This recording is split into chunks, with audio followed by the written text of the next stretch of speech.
प्रिय विद्यार्थियों, Vande Mataram. Sub inspector 2016 का अंतिम परीक्षा परिणाम आ चुका है और शीघ्र ही बहुत सारे कंधों पर सितारे झिलमिलाने वाले हैं। मुझे बहुत सारे विद्यार्थियों के व्हाट्सएप संदेश प्राप्त हुए जिसमें उन्होंने कहा कि सर, आश्रम से जो सब इंस्पेक्टर में चयनित विद्यार्थी हैं उनसे मुलाकात करवाइए, रूबरू करवाइए, ताकि हमें एक ऊर्जा, एक उत्साह, एक जोश की प्राप्ति हो सके।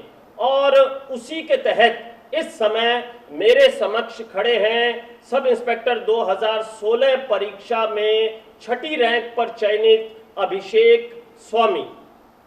अभिषेक से हम लोग चर्चा करें उससे पहले मैं थोड़ी सी जानकारी आपको भाटिया आश्रम के बारे में दे देना चाहता हूं कि भाटिया आश्रम के 4 प्रमुख उद्देश्य हैं, जिनमें सबसे पहला है संस्कार, दूसरा रोजगार, तीसरा राष्ट्रवाद और चौथा लोकहितवाद।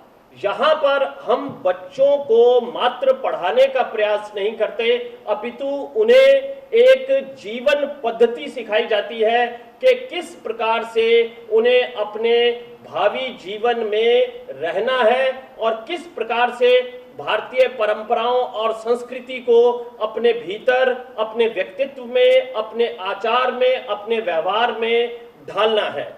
तो खैर, अभिषेक हमारे सामने उपस्थित हैं। अभिषेक से बातचीत शुरू करते हैं। अभिषेक, सबसे पहले तो आपको बहुत बहुत बधाई। जी सर, आपको भी बहुत बहुत बधाई सर। धन्यवाद अभिषेक। मेरा अगला प्रश्न अभिषेक ये है कि मूल रूप से आप कहाँ के निवासी हैं? सर, मैं मूल रूप से सीकर जिले की धोद तहसील में नया तालाब गांव का निवासी हूं सर। आपके परिवार में कौन कौन है? सर, मेरे परिवार में मेरे ताऊजी श्रीमान लक्ष्मण राम जी स्वामी, ताई जी श्रीमती सुमित्रा देवी, पापा जी श्रीमान शिव भगवान जी स्वामी, मम्मी श्रीमती सुरज्ञान देवी, मेरे चाचा जी श्रीमान भागीरथमल जी स्वामी, चाची जी बिमला देवी और मेरे भैया भाभी जी तथा मेरी बहनों सहित एक हमारा संयुक्त परिवार है सर। बहुत बढ़िया। संयुक्त परिवार की प्रथा जबकि क्रमिक रूप से धीरे धीरे कम होती जा रही है, तो एक उदाहरण है आपका परिवार की। आज की तारीख में भी आप सभी संयुक्त रूप से रह रहे हैं। निसंदेह मेरा भी ये मानना है कि संयुक्त परिवार से जो भारतीय संस्कृति की एक आदिकालीन परंपरा है, उसके माध्यम से जीवन की बहुत सारी समस्याएं जो हैं उनका सरलता से निराकरण हो जाता है। आपके पिताजी क्या काम करते हैं? सर, मेरे पिताजी है वो विदेश रहते हैं और वहाँ पे शिवा एग्रीकल्चर्स एंड कंपनी को संभालने का काम करते हैं सर। विदेश में आपके पिताजी कहाँ रहते हैं? सर, विदेश में मेरे पिताजी सऊदी अरब रहते हैं। सऊदी अरब रहते हैं? जी सर। तो आपके पिताजी ने ये नहीं कहा आपको कभी कि आप भी सऊदी अरब आ जाएं और जो उनका व्यवसाय है उसे संभालें? सर, पिताजी का सपना यही था कि मेरा बेटा एक अफसर बने, तो जब भी वो गांव आते हैं तब भी अपने व्यवसाय के बारे में कभी मेरे से चर्चा वो नहीं करते हैं और बस यही कहते हैं कि तू केवल अपनी पढ़ाई पे ध्यान लगा, क्या हमारा व्यवसाय चल रहा है, कैसा चल रहा है, उसके बारे में तू ध्यान मत दे और हम इसमें लगे हुए हैं, हम तक ही सीमित रहने दे, तू एक अच्छा गवर्नमेंट जॉब प्राप्त करो, अच्छे अफसर की नौकरी प्राप्त करते हुए हमारा नाम रोशन कर। बहुत बढ़िया अभिषेक। और निसंदेह आपके पिताजी की जो इच्छा है आपने उसे पूर्ण कर दिखाया। शीघ्र ही आपके कंधों पर सितारे होंगे और एक पुलिस अधिकारी के रूप में आप राष्ट्र की सेवा में, राज्य की सेवा में अपनी भूमिका अदा करेंगे। जी सर। अभिषेक, आपकी शैक्षणिक पृष्ठभूमि के बारे में कुछ बताइए। खासकर 10वीं आपने किस स्कूल से की, कितने प्रतिशत अंक आए? 12वीं आपने किस विद्यालय से की, कितने प्रतिशत अंक आए? और उसके बाद ग्रेजुएशन आपने कहां से की? ये जानकारी हमारे आने वाले सब इंस्पेक्टर के अभ्यर्थियों को आप दीजिए। जी सर। सर मैंने मेरी 10th की शिक्षा है वो हमारे चाचा जी जिस स्कूल को संचालित करते हैं, Bal Bharati public senior secondary school, वहीं से मैंने 10th की और 10th में मैंने सर 90% मार्क्स प्राप्त किए। बहुत बढ़िया। उसके बाद सर मैंने 12th बीएससी से 12th में साइंस से मैंने किया और उसी स्कूल बाल भारती से मैंने 12th की तथा 12th में मैंने सर 82% प्राप्त किए। बहुत बढ़िया। ये 12th में आपके सब्जेक्ट क्या थे? सर 12th में सब्जेक्ट मेरे फिजिक्स, केमिस्ट्री और मैथमेटिक्स थे सर। ठीक है। और उसके बाद सर ग्रेजुएशन के लिए मैं सिक्कर शहर में जो श्री कल्याण कॉलेज है उससे मैंने बीएससी कंप्लीट किया था सर। क्या इसके बाद बीएससी करने के बाद भी आपने अपनी शैक्षणिक योग्यता में कोई अभिवृद्धि की है? जी सर, बीएससी करने के बाद में मैं वैसे तो तैयारी के लिए भाटिया आश्रम सूरतगढ़ आ गया था सन 2017 में ही, लेकिन उसी दौरान मैंने इसमें अभिवृद्धि करने के लिए जो मेरा साइंस फील्ड था उसको छोड़ा और मैंने सर हिंदी लिटरेचर से एमए किया सर। बहुत बढ़िया, बहुत बढ़िया। अच्छा, मुझे ये बताइए कि सब इंस्पेक्टर का लक्ष्य आपने कब और कैसे बनाया? सर मेरा लक्ष्य तो एक आरएएस अफसर बनने का था और वो है भी, लेकिन बात सन 2017 की है जब बीकानेर के मेरे अजीज मित्र शंकर जी सिंवर थे, उन्होंने मुझे इस एग्ज़ाम के बारे में बताया और एक बार कहा कि तू एक बार इसकी तैयारी कर ले आश्रम में जाके। तो उनके मार्गदर्शन के अनुसार ही मैं सन 2017 में ही यहाँ भाटिया आश्रम सूरतगढ़ आ गया था और मैंने एक प्रॉपर तैयारी इसके लिए शुरू कर दी थी। जी बहुत बढ़िया। फिर तो हमें शंकर जी सिंवर का धन्यवाद ज्ञापित करना चाहिए जो उनकी प्रेरणा से आश्रम को छठी रैंक के रूप में अभिषेक स्वामी जो हैं वो प्राप्त हुए। आपने बता ही दिया कि आप 2017 में आश्रम आ गए थे, यानी कि 2017, 2018, 2019 और अब चल रहा है 2020, यानी 3.5 साल से आप आश्रम से जुड़े हुए हैं। विद्यार्थियों को मैं बताना चाहूँगा कि अभिषेक को मैं बरसों बरस से देख रहा हूँ, क्योंकि हर विद्यार्थी का एक अपना किस्सा होता है, अपना एक इतिहास होता है, हर विद्यार्थी की अपनी एक कथा होती है और कार्य प्रणाली होती है। तो अभिषेक एक ऐसे विद्यार्थी हैं जिनकी मुझसे कोई बहुत ज्यादा बातचीत नहीं होती थी। वे चुपचाप क्लास में आते, क्लास में बैठते, अपना काम करते और चले जाते। ज्यादा चर्चा हम लोगों के मध्य नहीं हुई। अभिषेक, मैं ये जानना चाहता हूं कि आपकी तैयारी की विधा क्या रही? वो विधा जो है हर बच्चा जानना चाहेगा। और एक मैं बताना चाहूंगा कि आज के युवाओं की एक बड़ी कमजोरी है कि वो चाहते हैं कि कोई शॉर्टकट मिल जाए। अगर उन्हें अभिनय के फील्ड में जाना है तो वो कहेंगे कि अभिनय का कोई शॉर्टकट मिल जाए। अगर वो जाना चाहते हैं पढ़ाई के क्षेत्र में तो वो चाहते हैं कि कोई शॉर्टकट मिल जाए। अगर वो खेल के क्षेत्र में जाना चाहते हैं तो वो शॉर्टकट की तलाश करते हैं। क्या आप भी ऐसे ही किसी शॉर्टकट की तलाश में भाटिया आश्रम आए थे? क्या विधा रही आपकी पढ़ने की, ये हम लोग जानना चाहेंगे।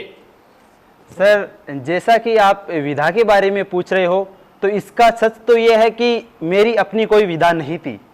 जैसा शेड्यूल मुझे भाटिया आश्रम ने प्रोवाइड किया, जो शेड्यूल मुझे दिया, बस उसी पे सर मैंने आंख मूंद पे विश्वास किया और उसी शेड्यूल को मैंने फॉलो किया। उसके सिवा सर मेरी अपनी कोई विधा नहीं थी। और दूसरी बात जो आपने सर शॉर्टकट की कही, तो सफलता का कोई शॉर्टकट नहीं होता है और शॉर्टकट जैसी चीज़ है वो आश्रम में कोई चलती भी नहीं है। तो जैसा जो शेड्यूल यहाँ पे मुझे मिला उसी को मैंने फॉलो किया और अपना कोई एक रणनीति मैंने इसके लिए नहीं बनाई सर। बहुत बढ़िया अभिषेक।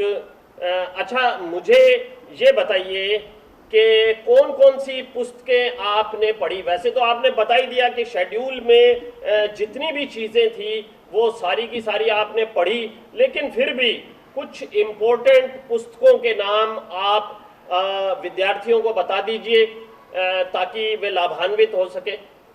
जी सर, मुख्य पुस्तकों में मैंने जैसे राजस्थान जीके के लिए जो लक्ष्य की गाइड आती है उससे मैंने अध्ययन किया, तथा भारतीय इतिहास के लिए मैंने जो किरण गाइड आती है उसका अध्ययन किया, तथा राजस्थान और भारत के इतिहास के लिए अन्य जो आरबीएसई बोर्ड की पुरानी पुस्तकें चलती थी उनको भी मैंने पढ़ा।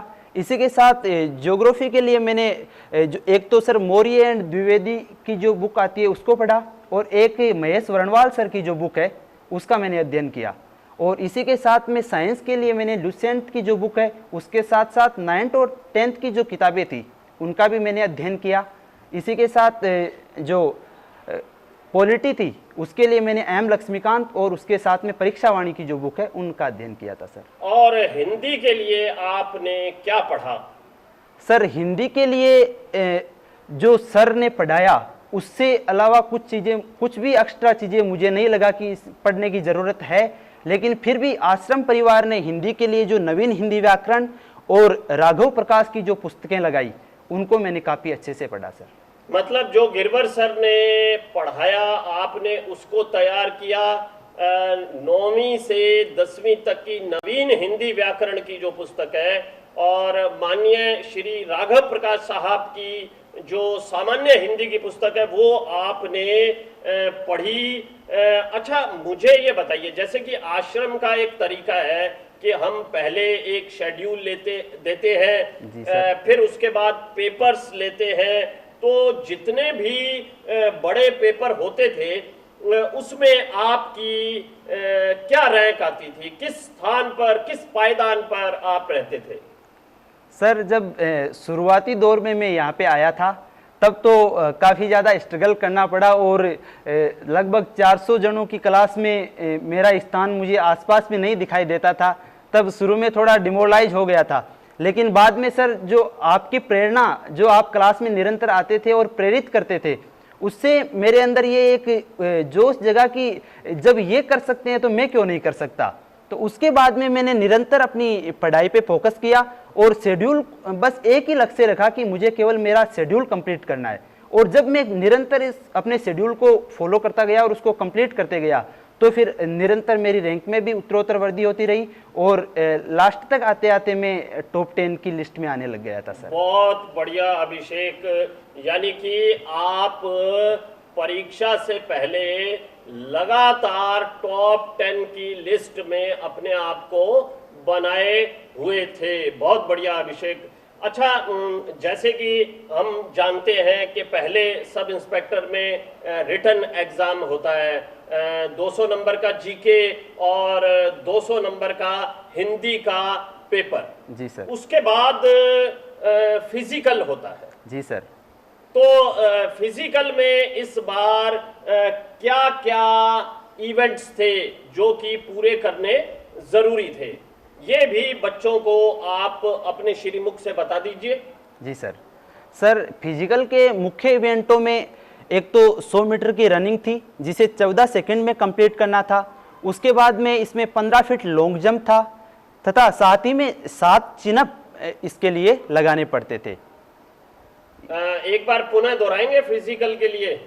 सर फिजिकल में एक तो 100 मीटर की रनिंग होती थी जिसको 14 सेकंड में कंप्लीट करना होता था, और इसी के साथ 15 फीट लॉन्ग जंप लगाना होता था, तथा 7 चिनअप्स लगाने पड़ते थे सर। ठीक है। अच्छा, फिजिकल की तैयारी में क्या क्या दिक्कतें आई? क्योंकि मुझे लगता है कि फिजिकल की डेट एकदम से आ गई थी। मुझे अच्छी तरह से ध्यान है कि फिजिकल की डेट एकदम से आ गई थी। एक साइड में तो किताबें थी और दूसरी साइड में था शारीरिक परीक्षण। तो फिर शारीरिक परीक्षण की जब तैयारी शुरू आपने की तो क्या क्या दिक्कतें आपके सामने आई? सर जैसा आपने बताया कि काफ़ी समय से किताबों से जुड़े रहने के बाद जब फिजिकल एक्टिविटीज़ में हम आए तो बहुत ज़्यादा परेशानियों का सामना करना पड़ा। वैसे जैसे पैरों में दर्द रहना, बदन में दर्द रहना, ये ऐसी चीज़ों का काफ़ी सामना करना पड़ा। और साथ में उसी वक्त RAS मेंस की भी तैयारी चल रही थी, तो इस पे ज़्यादा फोकस भी नहीं कर पाते थे, तो इन चीज़ों का काफ़ी ज़्यादा सामना करना पड़ा। अच्छा, फिजिकल की तैयारी करवाने का दायित्व मैंने 2 लोगों पर सौंप रखा था, आप उनके नामों का भी जिक्र करना चाहेंगे? जी सर, बिल्कुल करना चाहूँगा, उन्होंने अपना योगदान दिया है।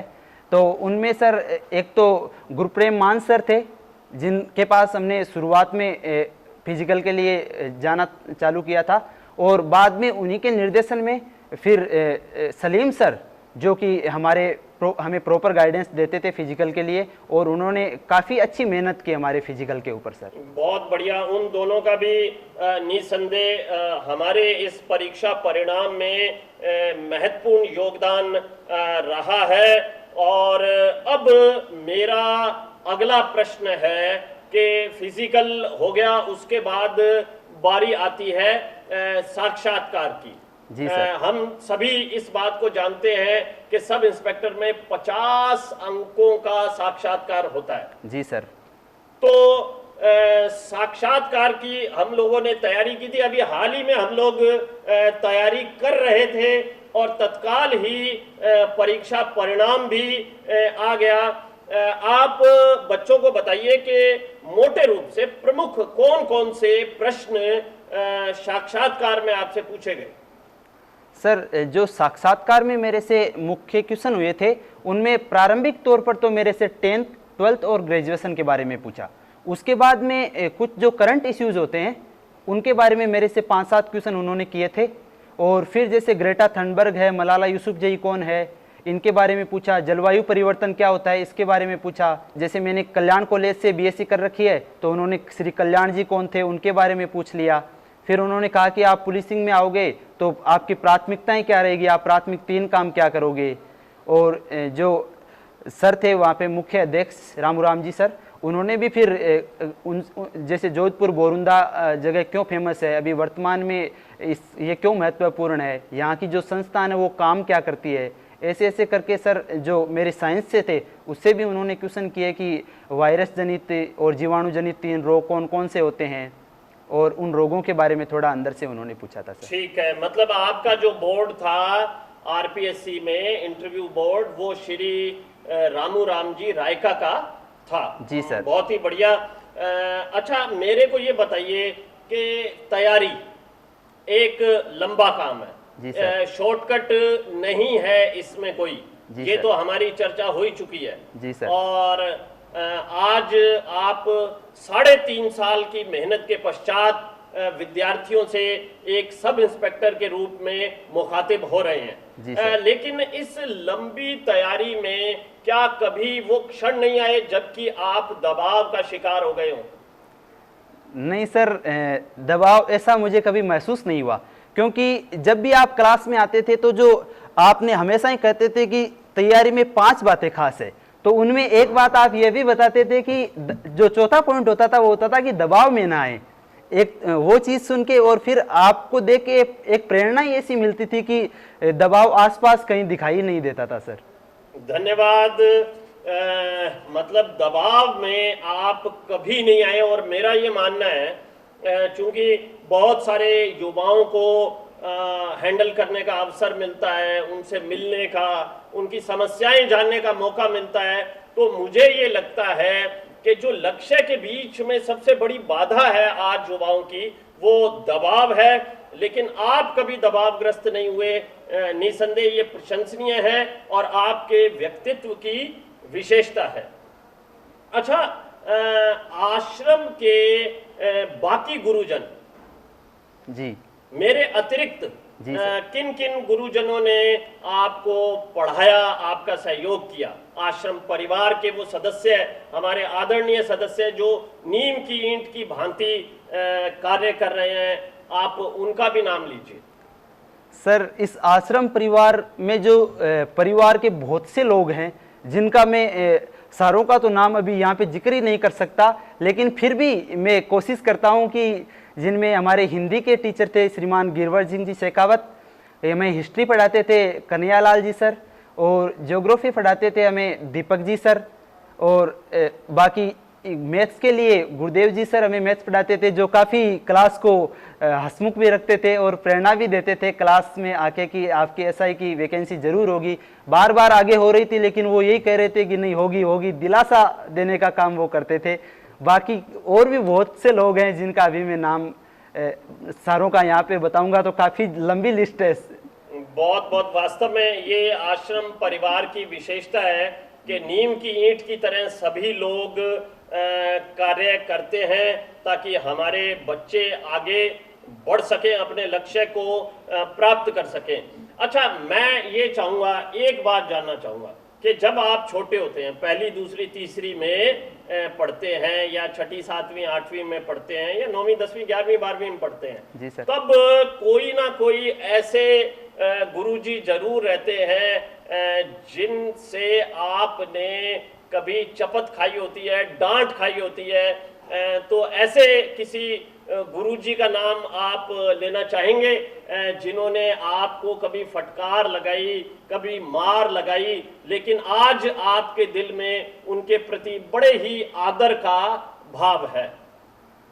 सर इनमें मैं 2 गुरुजनों का नाम मुख्य तौर से लेना चाहूँगा। अच्छा। एक तो सर बचपन में हमारे एक गुरुदेव हुआ करते थे, नाथुराम जी सर। अच्छा। तो वो क्या है, जो मारवाड़ी में बोलते हैं कि ठोल बहुत लगाते थे, तो जब भी गलती होती थी तो उस पनिशमेंट से हम बहुत ज़्यादा डरते थे। तो जो चीज़ वो कहते थे वो पहले से तैयार करके चले जाते थे। और जो दूसरे हैं, जो मेरे चाचा जी है, वो जिन्होंने अपना निजी शिक्षण संस्थान कर रखा है, वो मेरे बहुत ही ज़्यादा मुझे आगे बढ़ने के लिए उन्होंने प्रेरित किया। और उनका योगदान मेरे जीवन में बहुत ही सर एक अविश्वसनीय योगदान जिसे मैं बोल सकता हूँ वो उन्होंने दिया। और हिंदी में जो सर मेरे 95 क्वेश्चन आउट ऑफ 100 सही हुए हैं, उनमें गिरवर सर के साथ साथ जितना गिरवर सर का योगदान है उतना ही मैं मेरे चाचा जी श्रीमान भागीरथ मल जी का योगदान मानता हूं, जिन्होंने मेरा बेस तैयार किया था इसके लिए। बहुत बढ़िया, बहुत बढ़िया। एक तो आपने नाम लिया श्री नाथुराम जी का। जी सर। ठीक है, मतलब जो ठोल लगाते थे। जी सर जी। और ये ठोल शब्द से ना बहुतों के जो पुरानी स्मृतियां हैं वो ताजी हो जाती हैं। मुझे भी मेरे गुरुजी ध्यान आ रहे हैं, श्री हनुमान प्रसाद जी बिश्नोई। वो भी कई बार ठोल जो है वो लगा देते थे। लेकिन मैं आपको बात बताऊं कि अभी भी जो हमारे बड़े कार्यक्रम होते हैं, जो सफलता के आयोजन होते हैं, तो उनमें जो मुख्य अतिथि के रूप में रहते हैं वो मेरे गुरुजन रहते हैं, मेरे साथियों के गुरुजन रहते हैं, क्योंकि निसंदेह गुरु का पद ही ऐसा है। तो अब आप कैसा महसूस करते हैं सब इंस्पेक्टर बनकर? और आज इस चर्चा के बाद तो आपको ढेर सारे फोन आएंगे, शुभकामनाएं आएंगी, मेरा ये मानना है, अभी भी आ रही होंगी, ठीक है? तो अब आप कैसा महसूस कर रहे हैं जबकि आप थानेदार हो गए हैं? सर सबसे ज़्यादा खुशी तो इस बात की हो रही है कि मैं प्रवीण जी भाटिया सर को इंटरव्यू दे रहा हूँ। वो मेरा एक 6th रैंक के जो मैं हूँ अभी, उसके तौर पे मेरा इंटरव्यू ले रहे हैं। ये मेरे लिए एक बहुत बड़ी खुशी की बात है, क्योंकि जिस काम के लिए मैं आश्रम परिवार से जुड़ा था उस काम को मैंने आज पूरा कर लिया। और इतने लंबे दौर के बाद ये एक जो अच्छी सफलता, जो अच्छा रिजल्ट मुझे 6वीं रैंक के रूप में मिला है, तो आज सर बहुत ज़्यादा खुशी हो रही है सर। बहुत बढ़िया। अच्छा, मुझे ये बताइए कि अब आगे की क्या योजना है? सर आगे की मुख्य योजना तो जो आश्रम परिवार के मुझे संस्कार मिले हैं, बस उन्हीं संस्कारों को अपनाते हुए मेरी जो पुलिसिंग है उसमें मैं उन संस्कारों को लागू करूंगा। और कभी भी सर इस आश्रम परिवार के जो 4 शब्द लिखे हुए हैं, संस्कार, रोजगार, राष्ट्रवाद और लोकहितवाद, तो इनमें जो राष्ट्रवाद, संस्कार और लोकहितवाद के जो मूल्य हैं उनको सर कभी मैं नीचा नहीं होने दूंगा। बहुत बढ़िया, यही हम लोग चाहते हैं, यही आश्रम परिवार का उद्देश्य है कि फील्ड के अंदर ऐसे लोग जाएं जो दिमागी रूप से मजबूत हों, जो शारीरिक रूप से मजबूत हों और जो मानसिक रूप से मजबूत हों और जो हर जरूरतमंद की मदद करने का भाव रखते हों और उस मदद को करने में सक्षम भी हों। तो बहुत ही बढ़िया बात है। जो आपका ये भाव है कि आप मूल्यों पर चलेंगे। अच्छा, जल्द ही अब जैसे ही सब इंस्पेक्टर का रिजल्ट आया और आश्रम से काफ़ी बच्चों को सफलता मिली, तो हम लोगों को इस बात के लिए फ़ोन आने लगे, मैसेजेस आने लगे कि जल्दी सब इंस्पेक्टर का बैच पुनः शुरू कीजिए। तो खैर बैच हम समय आने पर शुरू करेंगे, लेकिन जो सब इंस्पेक्टर के नए अभ्यर्थी हैं उन्हें आप क्या संदेश देना चाहेंगे? सर, इसके लिए मैं एक संदेश है जो थोड़ी गलत भी लग सकती है किसी को। मैं यही कहना चाहूँगा कि या तो आश्रम से जुड़ो मत, और अगर आश्रम परिवार से जुड़ गए तो फिर यहाँ पे एक अंधविश्वास कर लिया जाए इस परिवार पे कि मुझे ये परिवार जो राह दिखाएगा ना वो कभी गलत नहीं हो सकती। जैसा सर मैं एक एग्जाम्पल भी देना चाहूँगा, एक दो एग्जाम्पल है। जैसे कभी आप बोल देते थे कि सूरतगढ़ में एक जो जादूगर आया हुआ है तो आपको जादू देखना है, तो हम आपसे ये नहीं पूछते थे कि सर क्यों देखना है, इससे क्या फ़ायदा होगा, हमारी पढ़ाई डिस्टर्ब होगी और होगी। नहीं, हम जादू देखने चल देते थे। एक बार आपने कहा कि सूरतगढ़ नगर पालिका में आपको जो डस्टबिन वितरण करने हैं, बस हमने इतना ही, आपने कहा कौन कौन जाएगा, हमने हाथ ऊपर कर दिया और उस काम के लिए चल दिए। बाकी कभी क्वेश्चन मार्क ये दिमाग में आया ही नहीं कि सर ये चीज़ें क्यों करवा रहे हैं। लेकिन अब वो चीज़ें समझ आ रही है कि इनसे जो जीवन के मूल्य होते हैं वो हमें उससे सीखने को मिले, और बहुत सी चीज़ें सीखने को उनके माध्यम से मिली। तो जो नए अभ्यर्थी हैं उनसे मेरी ये एक विनम्र प्रार्थना है कि अगर आश्रम परिवार से आप जुड़ रहे हो तो जो आश्रम परिवार के मूल्यों को ध्यान में रखते हुए, और जो यहाँ पे रणनीति आश्रम परिवार आपको बना के दे रहा है, आपको तो कुछ करना ही नहीं है, बना बनाया हलवा आपको मिल रहा है, बस आपको तो चम्मच लेके उसे खाना है। तो जो चीज़ आश्रम परिवार आपको दे रहा है उस चीज़ को आप फॉलो करिए, और मैं 101% कह सकता हूं कि अगर आश्रम परिवार का शेड्यूल आपने फॉलो कर लिया तो आपकी सफलता को कोई नहीं रोक सकता। बहुत बहुत धन्यवाद अभिषेक। और यह थे अभिषेक जिन्होंने राजस्थान सब इंस्पेक्टर भर्ती परीक्षा में 6ठा स्थान हासिल करके आश्रम परिवार का, अपने माता पिता का नाम रोशन किया है, और भविष्य में आश्रम के मूल्यों के निर्वहन का एक प्रकार से प्रण लिया है। बहुत बहुत धन्यवाद अभिषेक। जय हिंद, जय भारत।